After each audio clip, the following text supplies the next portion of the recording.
Hey everybody, this video is for astrophotography and astronomy enthusiasts who enjoy a challenge. In this video, I'm going to try to capture the first of two challenge objects for this season's imaging challenge.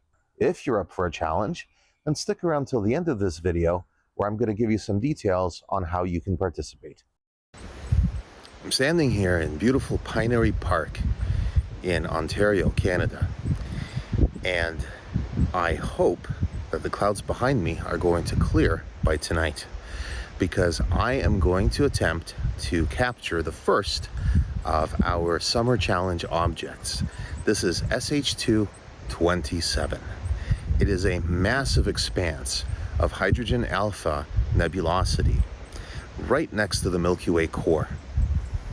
In order to do it justice, I need a clear sky, a dark sky, and a clear line of sight, which I do not have from my suburban backyard. So I came out here. I'm going to set up in that depression down below. The surrounding sand dunes and low pine trees make for a bowl shape that protects the telescope from wind. The only thing that I'm really concerned about is this cloud cover.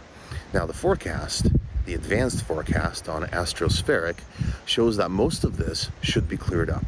There might still be some residual clouds left. I hope that they're not. I'm going to give this a shot anyway. I brought my V'ger rig, which combines an Astromaster tripod plus a Vixen dovetail for a wedge, along with a Celestron SLT Mount, which not too many people know can actually run in equatorial mode, making this an equatorial mount. I'm going to use it with a 135mm Rokinon lens. That's the same as the 135 Samyang.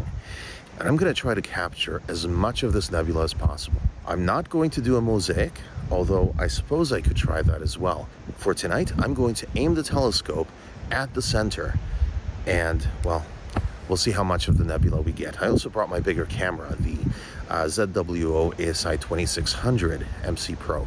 That is a wider format sensor, one-shot color camera, and it is very sensitive. I might use it with a light pollution filter as well, although we are theoretically in a Bortle 4 sky. So, very excited about tonight. Let's see what happens.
What I really like about this setup is just how portable it is, and how modular. So I've just swapped out my main lens from the 300 EDF NIKKOR lens to this Rokinon 135mm.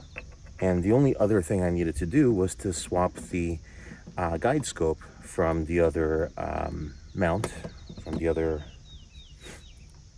the other bracket to this one here. And now I can plug all of this in, and I do notice that this camera is sideways, so the orientation is slightly different than it was for my 294MC Pro. So I'm just gonna turn this camera until it is the right side up.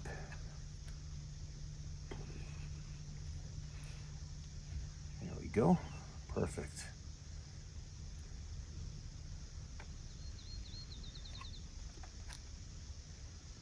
Yeah, and then all that needs to be done is plugging in these cables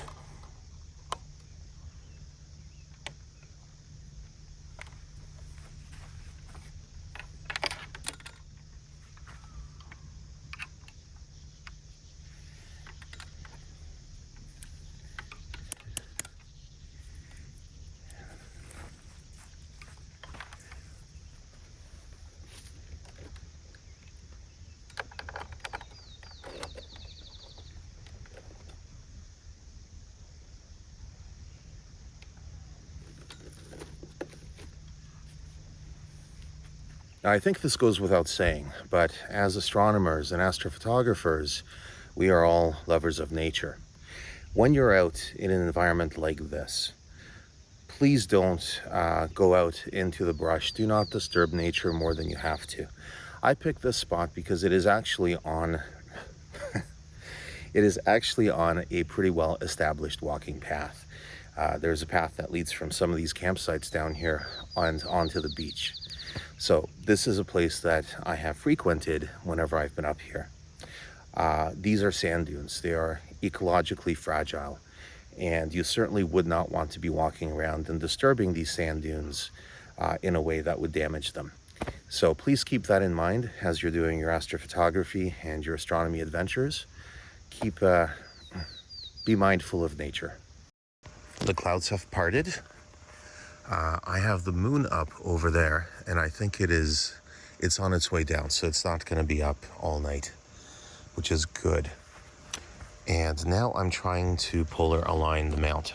I leveled the mount with an actual level, and then I aligned it to the index marks, and I chose the EQ North Auto Align. What that does is it asks me to center two different stars. Now, I am not actually centering those stars. I'm assuming, there we go, align success.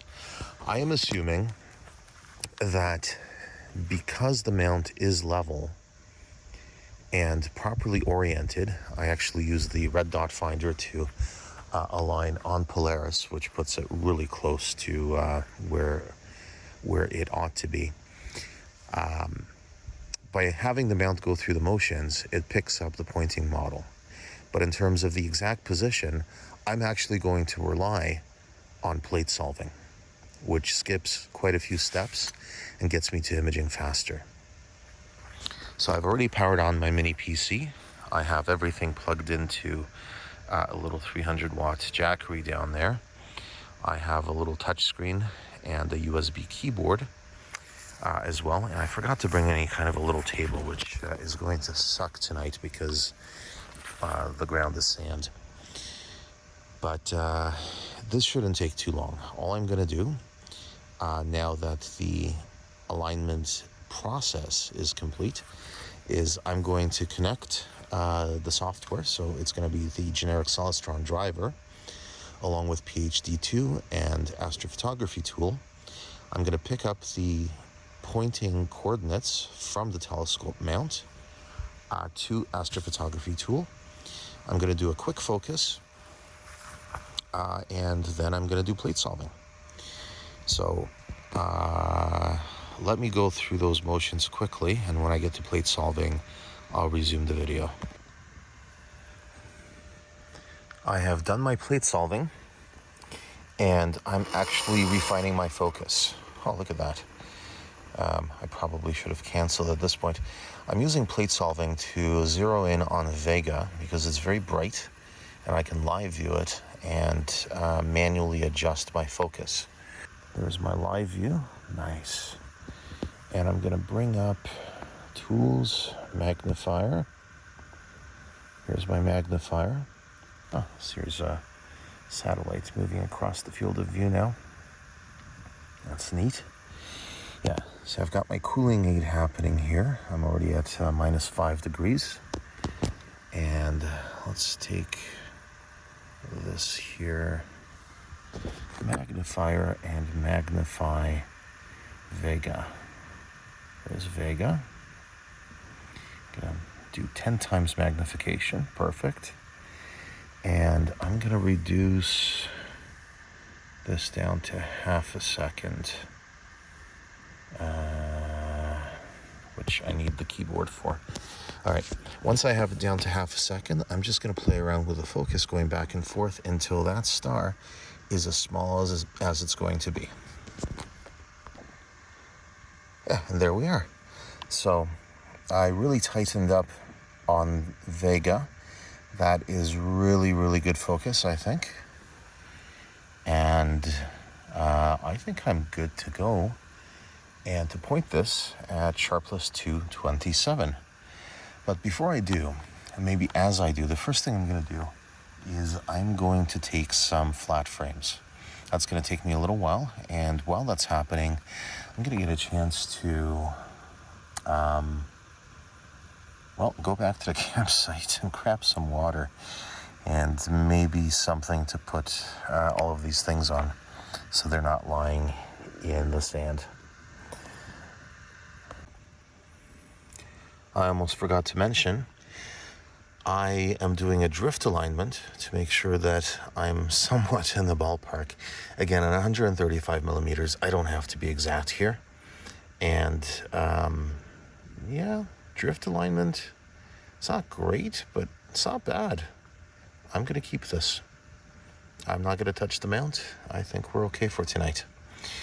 While I'm doing the drift alignment, and I've already done my guiding calibration, I am also doing my flat frames. So I am using my UPPD matte flats.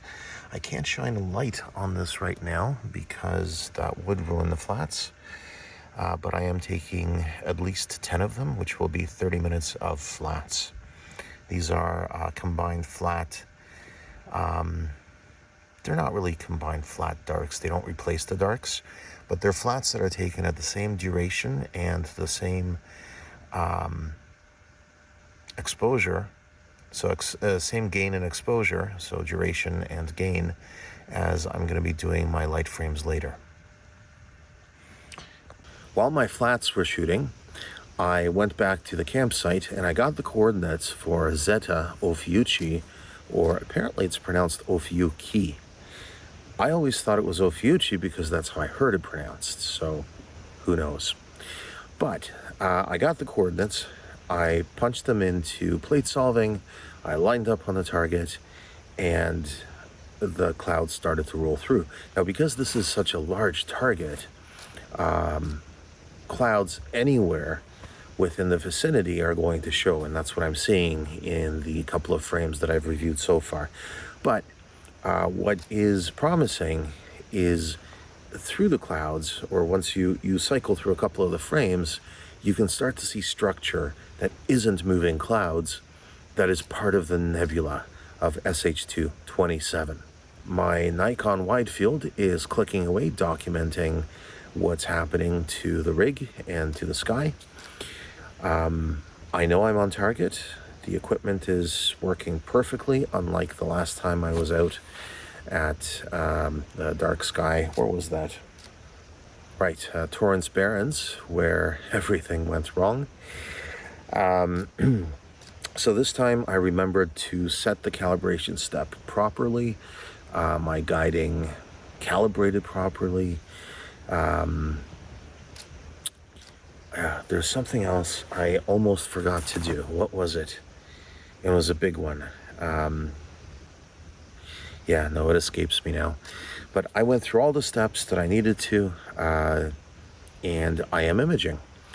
My guiding is good when it can see stars.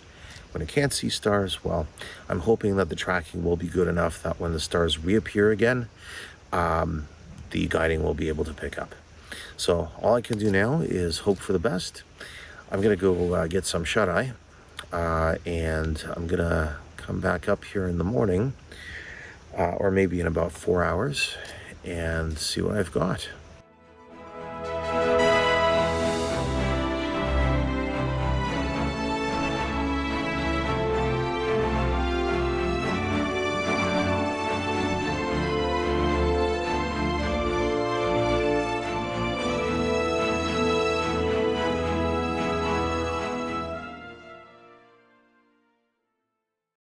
All right, here's the information you've been waiting for. This season's challenge is a two-parter. One, you're going to try to image Sharpless 227, that very, very large nebula close to the Milky Way core. And part two of the challenge is a really interesting one. So for this one, you're going to pick a random spot in the sky and you're going to image the heck out of it. You're going to be doing deep field astrophotography. What you're looking for is to explore the dark recesses of the universe. Let's find out what lies beyond. To help you find suitable coordinates that are going to be up in your location for as much of the summer as possible, I have put a tool up on my website. Link in the description below. Send me your images along with a short clip or pictures of the equipment you've used by September 7th, and I will include them in this season's challenge results video. That's all for now. Thanks for watching, everybody. Clear skies and good luck with the challenge.